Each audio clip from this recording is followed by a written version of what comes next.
आप सभी को जय मसीह की। मेरा नाम पास्टर दीपेन मैच है और मैं वेस्ट बंगाल से हूँ। तो मैं आप सभी के सामने एक संदेश लेके आया हूँ। संदेश का विषय है प्रभु भोज की सेवकाई। तो प्रभु भोज की सेवकाई हम लोग कैसे मनाते हैं, हमारे चर्च में किस प्रकार मनाते हैं, इस विषय को लेकर हम आपके सामने आए हैं परमेश्वर के वचन बाइबल को लेकर।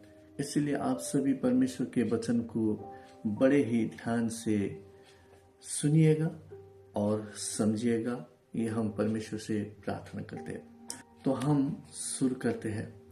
यीशु मसीह जब इस संसार में थे तो यीशु मसीह ने कहा कि मैं व्यवस्था को लोप करने नहीं परंतु पूरा करने आया हूँ। इसलिए यीशु मसीह इस संसार में आए थे।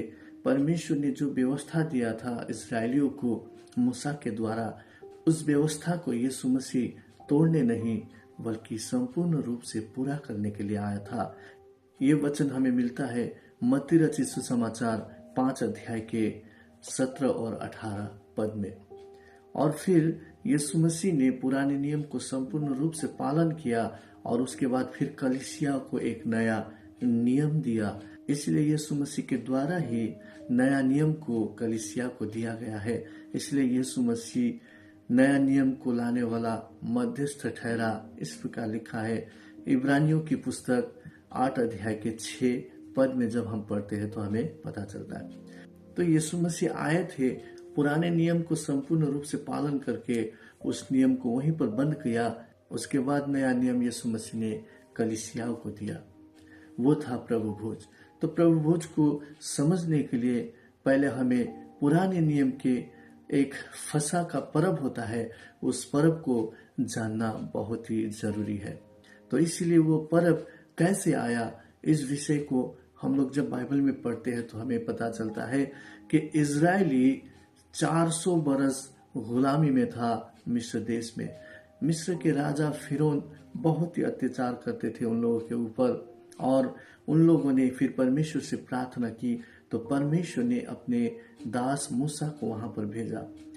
10 चिन्ह दिखाने के लिए परमेश्वर ने आदेश दिया मूसा को। 9 चिन्ह दिखाया गया, फिर भी फिरौन का मन कठोर रहा और अंत में एक चिन्ह दिखाया गया, वो था फसह का पर्व। परमेश्वर ने इजरायलियों को आज्ञा दिया कि आबीब महीने में तुम लोग एक निर्दोष मेमना को गोधूली के समय बलि करना और उस मेमने के लहू को अपने घर के द्वार के अलंगों पर लगाना और उसके मांस को उसी रात आग में भूज कर खाना, बिना खमीर वाले रोटी अखमरी रोटी के साथ कड़वे सागपात के साथ खाना। और जब मैं आऊंगा तो जिन घरों में वो लहू को देखूंगा उसे छोड़ जाऊंगा, और जितने भी मिस्र के क्या मनुष्य हो क्या पशु के सबके पहिलौठों को मैं दंड दूंगा। इस प्रकार लिखा है। हम लोग जब पढ़ते हैं निर्गमन के पुस्तक 12 अध्याय के 1 से लेकर 13 तक तो हमें ये पता चलता है। फिर भी हम पढ़ते हैं 12 अध्याय के 6 से लेकर 13 तक, तो यहाँ पर इस प्रकार लिखा है, और इस महीने के 14वें दिन तक उसे रख छोड़ना और उस दिन गोधूली के समय इजराइल की सारी मंडली के लोग उसे बलि करे। तब वे उसके लहू में से कुछ लेकर जिन घरों में मेमने को खाएंगे उनके द्वार के दोनों अलंगों और चौखट के सिरे पर लगाए, और वे उसके मांस को उसी रात आग में भूंजकर अखमरी रोटी और कड़वे सागपात के साथ खाए। उसको सिर पैर और अंतड़ियों समेत आग में भूंजकर खाना, कच्चा या जल में कुछ भी पकाकर न खाना, और उसमें से कुछ भी सवेरे तक न रहने देना, और यदि कुछ सवेरे तक रह भी जाए तो उसे आग में जला देना। और उसके खाने की ये विधि है, कमर बांधे, पांव में जूती पहने और हाथ में लाठी लिए हुए उसे फुर्ती से खाना। वो तो यहोवा का पर्व होगा, क्योंकि उस रात को मैं मिस्र देश के बीच में होकर जाऊंगा और मिस्र देश के क्या मनुष्य क्या पशु सबके पहिलौठों को मारूंगा, और मिस्र के सारे देवताओं को भी मैं दंड दूंगा। मैं यहोवा हूँ। और जिन घरों में तुम रहोगे उन पर वो लहू तुम्हारे लिए चिन्ह ठहरेगा, अर्थात मैं उस लहू को देखकर तुमको छोड़ जाऊंगा, और जब मैं मिस्र देश के लोगों को मारूंगा तब वो विपत्ति तुम पर ना पड़ेगी और तुम नष्ट ना होंगे। ये फसह के पर्व को मनाने को परमेश्वर ने कहा था। तो हम इस वचनों को ध्यान देते हैं। जब हम 6 से पढ़ते हैं तो वहां पर हमें पता चलता है कि गोधूली के समय, मतलब सूरज डूबने के बाद, एक मेमना को बलि करना है। 8 पद में ये लिखा है, उसके मांस को उसी रात आग में भूज कर खाना है और अखमरी रोटी और कड़वे साग पात के साथ खाना है। तो इस प्रकार इजरायलियों ने इस फसह के पर्व को मनाया और उसके बाद परमेश्वर ने मिस्र से उन लोगों को छुटकारा दिया और फिर मिस्र से निकालकर उन्हें कनान देश देने की प्रतिज्ञा की। और फिर कनान की यात्रा उन लोगों का शुरू हुआ और फिर परमेश्वर ने उन लोगों को ये आज्ञा दिया कि ये पर्व को तुम प्रति बरस माना करना। तो इस प्रकार लिखा है, हम पढ़ते हैं निर्गमन के पुस्तक 13 अध्याय के 10 पद में इस प्रकार लिखा है, इस कारण तुम इस विधि को प्रति वर्ष नियत समय पर माना करना। तो फसह के पर्व जो नियम है उसे प्रति वर्ष नियत समय पर माना करना परमेश्वर का ये आज्ञा था। तो फिर इस फसह के पर्व को कौन मना सकता है, कौन इसे खा सकता है? तो बाइबल हमें बताती है कि ये फसह का पर्व वही पुरुष खा सकता है जिनका खतना हुआ है। इजरायलियों का जो बेटा उत्पन्न होता है 8 दिन का हो तो उसका खतना करने का परमेश्वर ने आज्ञा दिया है। और फिर परमेश्वर ने कहा है कि इजरायली जिनका खतना हुआ है वही व्यक्ति इस फसह के पर्व को खा सकता है। बिना खतना वाले इस पर्व को नहीं खा सकते और इस पर्व का मानना संपूर्ण इजरायलियों का कर्तव्य है, ऐसा लिखा है। और फिर यहाँ पर यह भी बताया गया है कि उस बलि पशु की हड्डी को ना तोड़ना। इस वचन को ध्यान दीजिएगा क्योंकि उस वचन को आपके सामने फिर हम लाने वाले हैं। तो यहाँ पर लिखा है निर्गमन के पुस्तक 12 अध्याय के 43 से लेकर 48 तक इस प्रकार लिखा है। तो यहाँ पर पढ़ते हैं, फिर यहोवा ने मूसा और हारून से कहा, पर्व की विधि यह है, कोई परदेशी उसमें से ना खाए, पर जो किसी का मोल लिया हुआ दास हो और तुम लोगों ने उसका खतना किया हो वो तो उसमें से खा सकेगा, पर परदेशी और मजदूर उसमें से ना खाए। उसका खाना एक ही घर में हो, अर्थात तुम उसके मांस में से कुछ घर से बाहर ना ले जाना और बलि पशु की कोई हड्डी ना तोड़ना। इस वचन को ध्यान दीजिएगा। पर्व का मानना इजराइल की सारी मंडली का कर्तव्य है और यदि कोई परदेशी तुम लोगों के संग रहकर यहोवा के लिए पर्व को मानना चाहे तो वो अपने यहाँ के सब पुरुषों का खतना कराए, तब वो समीप आकर उसको माने और वो देशी मनुष्य के तुल्य ठहरेगा, पर कोई खतना रहित पुरुष उसमें से ना खाने पाए। परमेश्वर ने खतना वाले को ही ये खाने की आदेश दिया है। और हम देखते हैं यहाँ पर कि पशु की कोई हड्डी ना तोड़ी जाए। तो इस विषय को लेकर मैं फिर आपके सामने दूसरे वचनों को रखने वाला हूँ, तो गौर से आप समझिएगा इस वचन को। तो हमें ये पता चलता है कि ये जो फसह का पर्व होता है ये सूरज डूबने के बाद में पशु को बलि किया जाता है और उसके मांस को आग में भूनकर अखमरी रोटी और कड़वे साग पात के साथ खाया जाता है और खतना वाले व्यक्ति ही इसे खाते हैं, बिना खतना वाले इसे नहीं खाते। और उस मेमने के हड्डी को बिल्कुल भी तोड़ा नहीं जाएगा क्योंकि इस प्रकार परमेश्वर के ये आदेश है। इसे पुराना नियम कहा जाता है। और जब हम देखते हैं कि इस सेवकाई को कैसे करते हैं, मूसा फिर इस विधि को फिर बताते हैं। वहां पर व्यवस्था विवरण हम लोग पढ़ते हैं 16 अध्याय के 1 से लेकर 7 तक। तो वहां पर फिर वर्णन करता है किस प्रकार वहां पर मनाया जाए। और यहाँ पर मैं पढ़ता हूँ, आबीब महीने को स्मरण करके अपने परमेश्वर यहोवा के लिए फसह का पर्व मानना, क्योंकि आबीब महीने में तेरा परमेश्वर यहोवा रात को तुझे मिस्र से निकाल लाया। इसलिए जो स्थान यहोवा अपने नाम का निवास ठहराने को चुन लेगा वहीं अपने परमेश्वर यहोवा के लिए भेड़ बकरियां और गाय बैल फंसा करके बलि करना। उसके संग कोई खमीरी वस्तु न खाना। 7 दिन तक अख़मीरी रोटी जो दुख की रोटी है खाया करना, क्योंकि तू मिस्र देश से उतावली करके निकला था।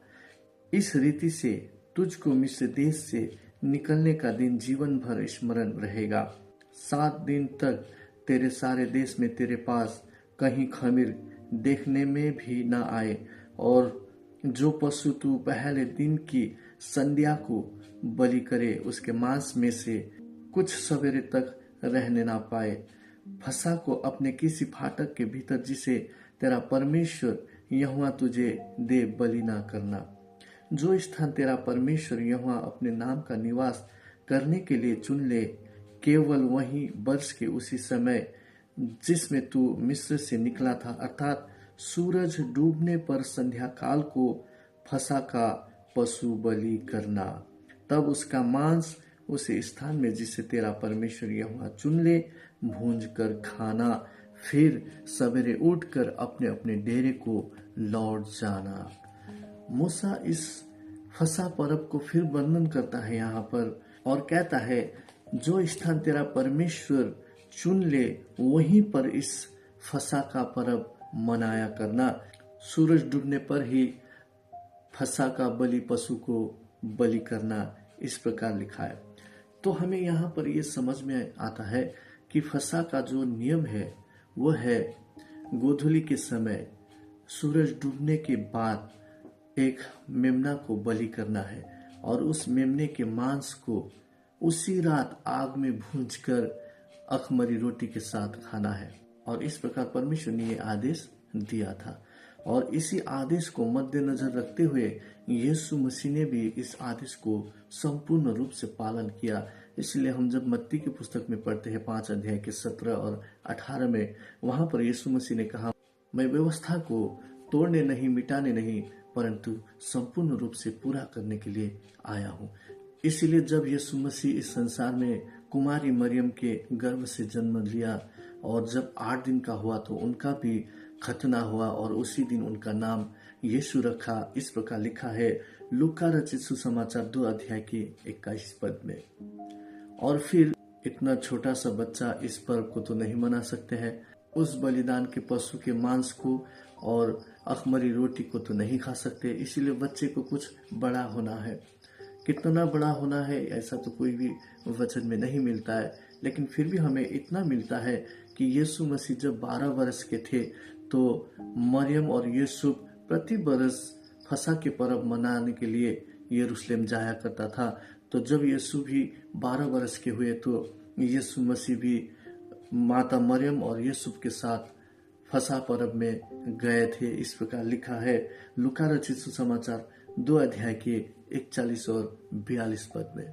और फिर जब यीशु बड़ा हुआ, अपनी सेवकाई संपूर्ण रूप से कर रहे थे और अंत में यीशु मसीह ने एक बार फिर इस फसह के पर्व को मनाया। तब चेलों ने यीशु मसीह से पूछा कि गुरु आप कहाँ चाहते हैं कि हम फसह को तैयार करें। तब यीशु मसीह ने कहा कि तुम्हें एक मनुष्य मिलेगा, जल का घड़ा लिए हुए जाते हुए उनके पीछे पीछे जाना और जिस घर में वो जाए उस घर के स्वामी से पूछना गुरु चाहता है कि आपके यहाँ फसह के पर्व मनाए, तब वो तुम्हें एक सजी सजाई घर दिखा देंगे। तो इस प्रकार चेले वहां पर गए, जैसे यीशु ने कहा था वैसे ही वहां पर मिला और फिर चेलों ने उस फसह के पर्व को वहां पर तैयार किया। इस प्रकार लिखा है और फिर सांझ हुई तो यीशु मसीह और उनके 12 चेले उस जगह पर गए और फसह का पर्व मनाया। मरकुस की पुस्तक 14 अध्याय के 12 से लेकर 16 तक इस प्रकार लिखा है, मैं पढ़ता हूँ।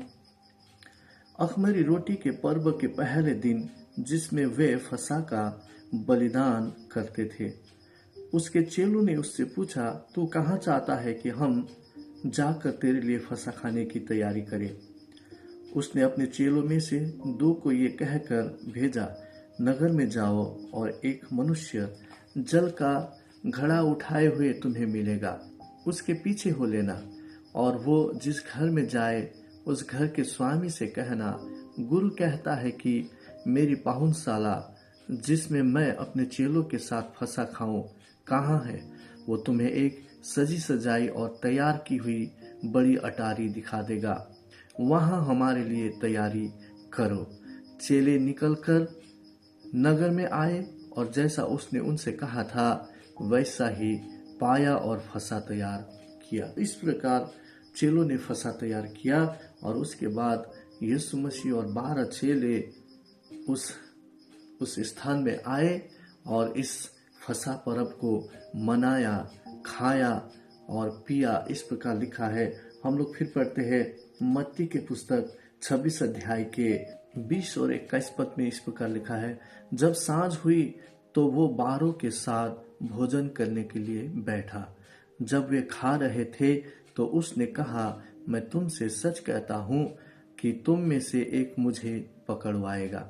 तो यहाँ यीशु मसीह ने यहूदा इस्करियोती के विषय में भी कहा। तो यहाँ पर लिखा है कि सांझ हुई तो वो 12 के साथ वहाँ भोजन कर रहे थे। तो कौन सा भोजन था ये फसह पर्व का भोजन था, जो अखमरी रोटी था, कड़वी सागपात था और मेमने के मांस था। तो यीशु मसीह और यीशु मसीह के चेलों ने पुराने नियम को संपूर्ण रूप से पालन किया और फिर वहीं पर उस पर्व को खत्म कर दिया और नया पर्व, नया नियम यीशु मसीह ने शुरू किया। वो हम पढ़ते हैं मत्ती रचित सुसमाचार 26 अध्याय के 26 से लेकर 28 तक। तो यहाँ पर इस प्रकार लिखा है, जब वे खा रहे थे तो यीशु ने रोटी ली और आशीष मांगकर तोड़ी और चेलों को देकर कहा, लो खाओ, ये मेरी देह है। फिर उसने कटोरा लेकर धन्यवाद किया और उन्हें देकर कहा, तुम सब इसमें से पियो, क्योंकि ये बाचा का मेरा वो लहू है जो बहुतों के लिए पापों की क्षमा के निमित्त बहाया जाता है। तो यीशु मसीह ने यहाँ पर नया नियम शुरू किया। पुराने नियम को पालन कर कर उसे खत्म किया और नया नियम को यीशु मसीह ने शुरू किया। और ये था, यीशु मसीह ने एक रोटी उठाई और उसे तोड़ते हुए कहा, ये लो खाओ, ये मेरी देह है। और फिर दाखरस को उठाकर उसने कहा कि ये पियो, ये मेरी नई वाचा का लहू है। तो यीशु मसीह ने क्यों रोटी को मेरी देह कहा और क्यों दाखरस को मेरा लहू कहा, इस वचन को भी हम आगे को समझेंगे। और यीशु मसीह ने इस फसह पर्व को इस प्रकार मनाया, पुराने नियम को संपूर्ण रूप से पालन किया। इसीलिए यीशु मसीह ने कोई भी व्यवस्था नहीं तोड़ी। अगर व्यवस्था तोड़ता तो यीशु मसीह अपराधी होता, लेकिन यीशु मसीह ने संपूर्ण व्यवस्था को पालन किया। इसलिए यीशु मसीह निर्दोष और निष्कलंक कहा जाता है। और फिर यीशु मसीह ने नया नियम को भी शुरू किया। वो कोई सुबह का टाइम नहीं था, वो कोई दोपहर के टाइम नहीं थे। उसी वक्त यीशु मसीह ने रोटी ली, उसी रात यीशु मसीह ने रोटी ली और आशीष मांग कर तोड़ी और चेलों को देकर कहा, लो खाओ, ये मेरी देह है। और उसी रात यीशु मसीह ने दाखरस को लेकर, ये मेरी नई वाचा का लहू है। इस प्रकार यीशु मसीह के द्वारा नया नियम लाया गया। और फिर यीशु मसीह ने नया नियम कलीसिया को क्यों दिया और उसने क्यों कहा कि ये मेरी देह है और ये मेरा लहू है। इस भेद को समझने के लिए हम फिर आगे बढ़ते हैं वचन की ओर। जैसे पुराने नियम के फसह पर्व में एक मेमना होता था जो गोधूली के समय बलि किया जाता था और उसके मांस को उसी रात आग में भूंजकर खाने की विधि है और उस बलि पशु की हड्डी ना तोड़ने की आज्ञा है। उस संपूर्ण वचन को हम फिर इस नए नियम में देखते हैं। नया नियम का भी एक फसह का पर्व है जिसे प्रभु भोज कहा जाता है और इस फसह का पर्व में भी एक मेमना होना जरूरी है जो बलिदान हो। तो वो मेमना था हमारा यीशु मसीह। जब यूहन्ना ने यीशु का आते हुए देखा तो कहा, देखो ये परमेश्वर का मेमना है जो जगत का पाप उठा ले जाता है। तो इस वचन को हम पढ़ते हैं यूहन्ना रचित सुसमाचार 1 अध्याय के 29 और 36 पद। तो यहाँ पर लिखा है, दूसरे दिन उसने यीशु को अपनी ओर आते देखकर कहा, देखो ये परमेश्वर का मेमना है जो जगत का पाप उठा ले जाता है। और फिर 36 में लिखा है, और उसने यीशु पर जो जा रहा था दृष्टि करके कहा, देखो ये परमेश्वर का मेमना है। हमारे नए नियम के भी फसह पर्व का यीशु ही मेमना था। और जिस प्रकार पुराने नियम के फसह पर्व के मेमने को सूरज डूबने पर ही बलि किया जाता था, मारा जाता था, ठीक उसी प्रकार यीशु मसीह भी नए नियम के मेमना होने के कारण यीशु मसीह भी सूरज डूबने के बाद ही अपना प्राण दिया। इस प्रकार लिखा है, हम लोग पढ़ते हैं लूका रचित सुसमाचार 23 अध्याय के 44 से लेकर 46 तक। तो यहाँ पर लिखा है, लगभग 2 पहर से तीसरे पहर तक सारे देश में अंधियारा छाया रहा और सूर्य का उजियाला जाता रहा और मंदिर का पर्दा बीच से फट गया। और यीशु ने बड़े शब्द से पुकार कर कहा, हे पिता, मैं अपनी आत्मा तेरे हाथों में सौंपता हूं। और ये कहकर प्राण छोड़ दिए। तो देखा किस प्रकार यीशु मसीह ने भी सूरज डूबने पर अंधियारे में अपना प्राण दिया। जिस प्रकार फसह का पर्व का मेमना भी अंधियारे में मारा जाता है, उसी प्रकार यीशु मसीह भी यहाँ पर अंधियारे में मारा गया। बाइबल के वचन हमें ये दिखाता है। और जो पुराने नियम के फसह के पशु होते हैं, उसका हड्डी ना तोड़ने की आज्ञा है। ठीक उसी प्रकार यीशु मसीह का भी हड्डी नहीं तोड़ी गई। इस प्रकार हम पढ़ते हैं यूहन्ना रचित सुसमाचार 19 अध्याय के 32, 33 और 36 पद। तो यहाँ पर लिखा है, अंत सैनिकों ने आकर उन मनुष्यों में से पहले की टांगे तोड़ी, तब दूसरे की भी जो उसके साथ क्रूस पर चढ़ाए गए थे। परंतु जब यीशु के पास आकर देखा कि वो मर चुका है, तो उसकी टांगे ना तोड़ी। उसके बाद 36 में लिखा है, ये बातें इसलिए हुई कि पवित्र शास्त्र में जो कहा गया वो पूरा हो, उसकी कोई हड्डी तोड़ी ना जाएगी। ठीक उसी प्रकार जिस प्रकार फसह के पर्व के मेमना के साथ होता है, यहाँ पर भी यीशु मसीह के साथ उसी प्रकार घटना घटी। इसीलिए यीशु मसीह भी हमारे फसह पर्व का मेमना है, जो हमारे लिए बलिदान हुआ है। इसलिए पौलुस भी इस बात को प्रमाणित करता है कि यीशु हमारा फसह का पर्व का मेमना है जो बलिदान हुआ है। तो इस प्रकार लिखा है 1 कोरिन्थियों की पुस्तक 5 अध्याय के 7 पद में। तो यहाँ पर इस प्रकार लिखा है, पुराना खमीर निकालकर अपने आप को शुद्ध करो कि नया गूंदा हुआ आटा बन जाओ, ताकि तुम अखमरी हो, क्योंकि हमारा भी फसह जो मसीह है बलिदान हुआ है। पौलुस यहाँ पर कहता है हमारा फसह। इसीलिए जो प्रभु भोज की सेवकाई है नया नियम का, ये हमारा फसह है, ये नया नियम का फसह है। पुराने नियम का फसह पर्व में क्या है कि पशु बलिदान होता है, लेकिन नया नियम का जो फसह है, इसमें यीशु मसीह स्वयं बलिदान हो गए हैं।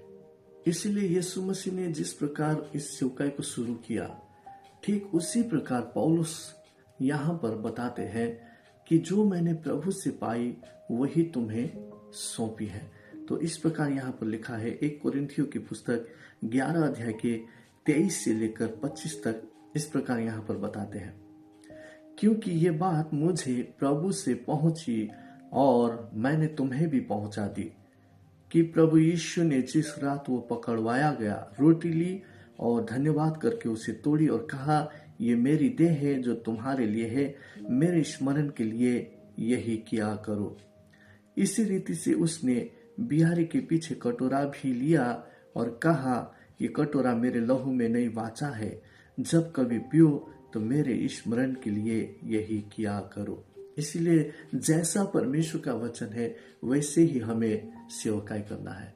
इसलिए हम प्रभु भोज की जो रोटी होते हैं वो बिना खमीर वाले रोटी ही होना है, और जो रस हम चलाते हैं वो दाख का ही रस होना है।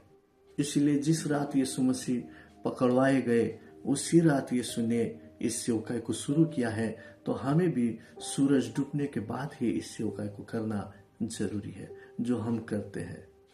यीशु मसीह ने जो करके दिखाया है, यीशु मसीह के स्वर्गीय रोहन के बाद क्या चेलों ने उस प्रकार की है फिर प्रभु भोज की सेवकाई? जी हाँ, बिल्कुल किया है। खुद पौलुस ने इस सेवकाई को किया है, सूरज डूबने के बाद ही इस सेवकाई को किया है। हम लोग पढ़ते हैं प्रेरितों की पुस्तक 20 अध्याय के 7, 8 और फिर 11 पद को। तो यहाँ पर लिखा है, सप्ताह के पहले दिन जब हम रोटी तोड़ने के लिए इकट्ठे हुए, तो पौलुस ने जो दूसरे दिन चले जाने पर था उनसे बातें की और आधी रात तक बातें करता रहा। जिस अटारी पर हम इकट्ठे थे उसमें बहुत दिए जल रहे थे। और फिर उसके बाद कुछ घटना घटती है।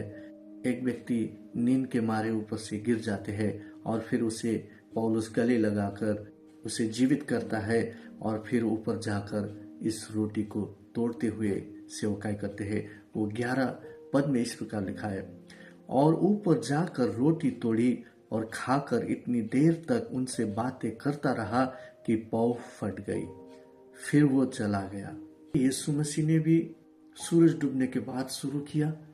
और फिर पौलुस कहते हैं, जो मैंने प्रभु से पाई वही तुम्हें सौंपी। और फिर पौलुस भी सूरज डूबने के बाद ही इस सेवकाई को कर रहे हैं। तो हमें भी इसी वचन के आधार ही करना है। बाइबल में ये नहीं बताया गया है कि इसे 5 बजे करो या 6 बजे करो या 7 बजे करो, ऐसा नहीं है, बल्कि सूरज डूबने के बाद किया है, ऐसा वचन हमें दिखाता है। तो इसी वचन के आधार हमें भी करना है। इसलिए इस सारे वचनों को आपके सामने मैंने रखा हूं। और इस वचनों को सही लगे तो आप हमारे चैनल को सब्सक्राइब करें, लाइक करें, कमेंट करें। और फिर इस प्रभु भोज की सेवकाई को कौन ले सकता है, कैसे व्यक्ति ले सकता है, उस बारे में फिर मैं अगली वीडियो में आप सभी के सामने आने वाला हूं। तब तक के लिए आप सभी को जय मसीह की।